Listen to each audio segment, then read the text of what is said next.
So today we'll be discussing about addressing modes. There are five kind of addressing modes, and you can see here they're listed out over here.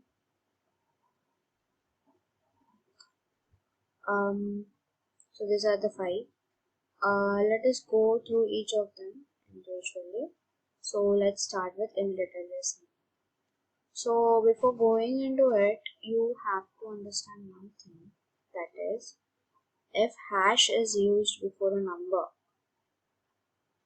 that indicates it's in data, and if there is no hash, it indicates that it is the address of that particular register.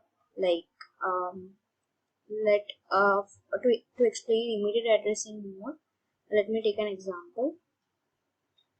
So I have a register A and I have a storage space. I can store something in A, so it's basically called, the storage space is called A, and I have to store something in there. So now here in this particular example, what they have done is they have stored 25 to A. So they have used hash to indicate that it's in data. So data moves into the storage space. So 25H is moving into it. That is what move does. It moves 25 into it. This is immediate addressing mode. In this, you don't have any kirkiri. You just directly take a number and put it into the register. And here is another example, moving 62 to R4, here 40 to B, and here you can check out these examples. Now let's move on to the next addressing unit, and that is register addressing. Now in this, what happens? In immediate, there was literally no kirkiri, and you just put data into the particular register. So here what happens is, let there be R0. So R0 has a space, and then there is A, and A also has a space. So basically, if we want to move 25 into A, but we don't know that we want to move 25, but R0 knows that A wants 25. So it's basically like A itself doesn't know what it wants. So what it will do, it will go to R0 and it will ask R0, and R0 will be like, here is 25, you take it back to yourself. And so A takes 25 and it puts it into itself. So what it basically does is, whatever is there in R0 moves to A. So this is register addressing. But this particular cases are not allowed. And this is not allowed because DPTR is 16-bit whereas A is 8-bit. So if the sizes do not match, this particular instruction is not allowed.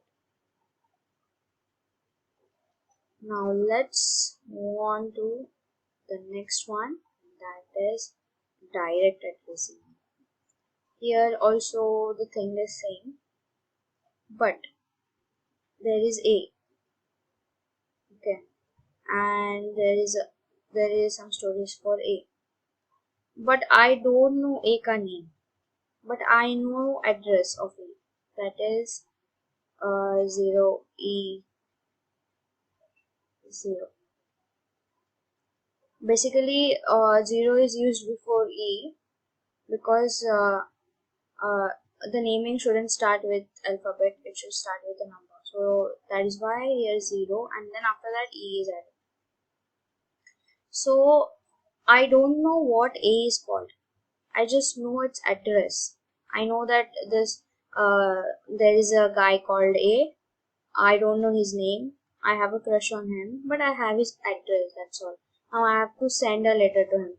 So what I do, instead of sending using his name on the postcard or whatever, I just take 55. This is my letter, and I just address it as 0E0H, and I post it to this particular address. So what will happen is, it will go to this address, And who is this address belong to? It belongs to A. So basically 55 will move to A. And this is also same. This 0F0 belongs is the address of B. So whatever is in R0 is moving to 0F0. So this is direct addressing. Now let's move on and look at an example. In this example, what we are supposed to do is move 55 to ports P1 and P2 by their names and their addresses. So let's see how that is done. To move using their names, you can just directly go ahead and write move P1 comma I. So basically whatever is the name moves to P1. By using their address, we can write it as now P1 has an address of 90H and P2 has an address of A0H. So what you can do is you can move A to 90H and then A to 080H because that's the particular addresses associated with P1 and P2. I hope you guys understood this. And now moving on to next one, that is register indirect addressing. Now this is a little complicated. I mean not that complicated too. But here what happens is there is R0 and then there is A. Now I want to pass something into A. Let that be 55. I want to store 55 into A, but I don't know where 55 is. But R0 has an address. Let that be 60. And let this 55 be at an address 60. So what I'll do is, I will use at, this particular symbol, to access the address of R0. So what it basically does is, now I want to store something into A.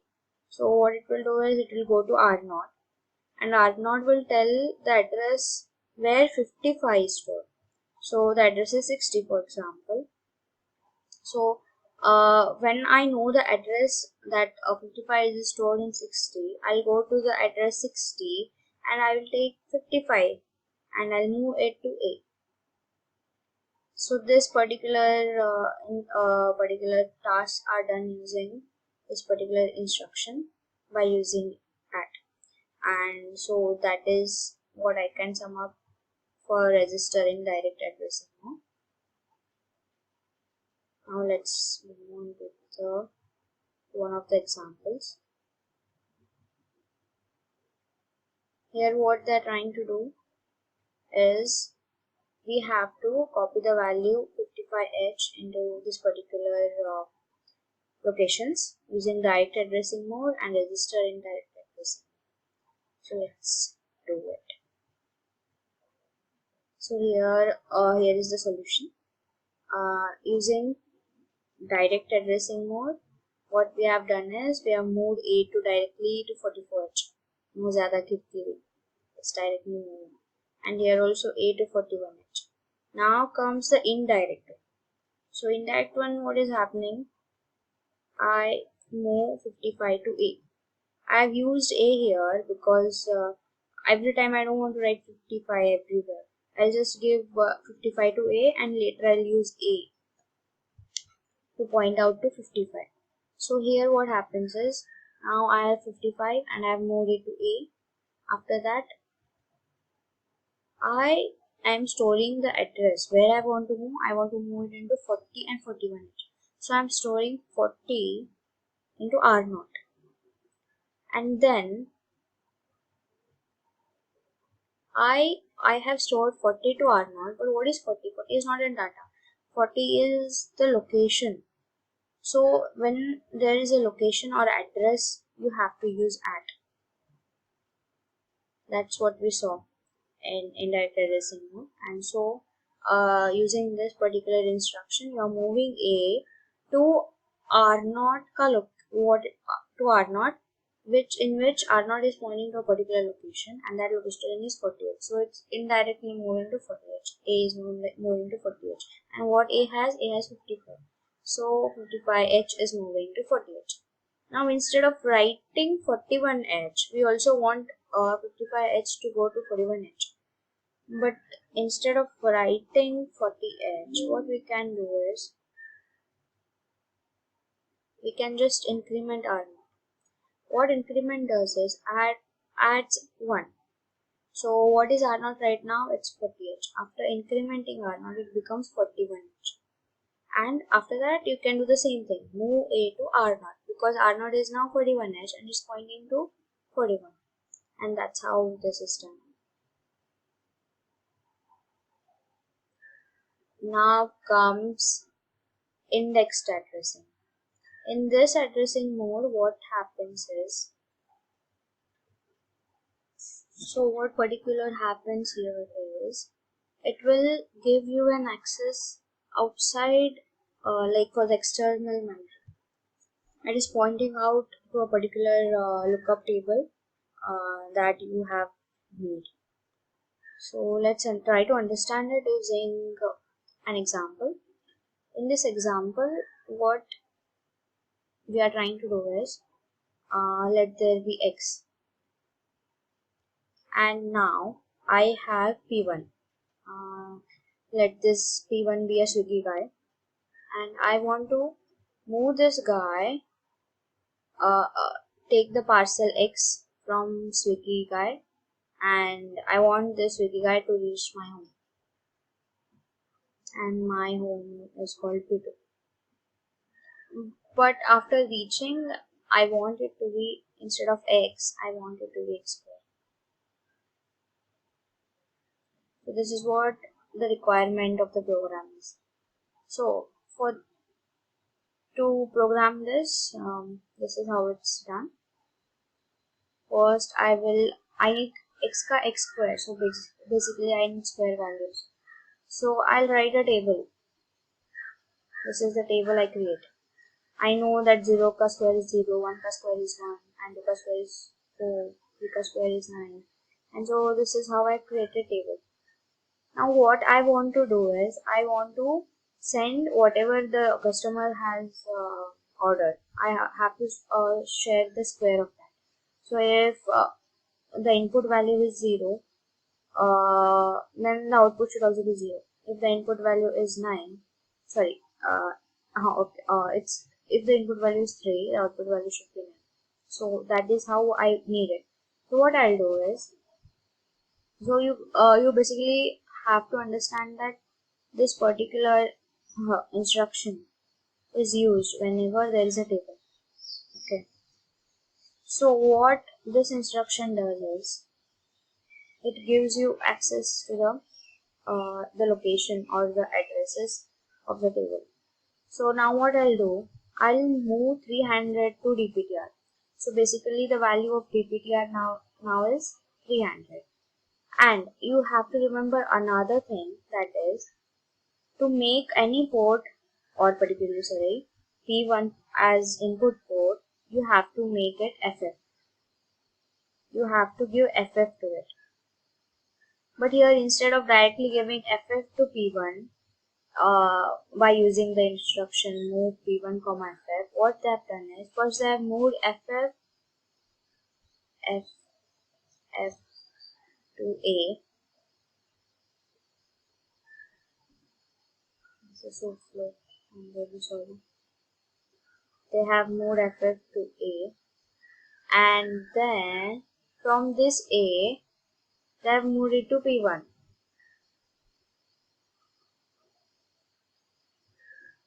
So this is what these two instructions do.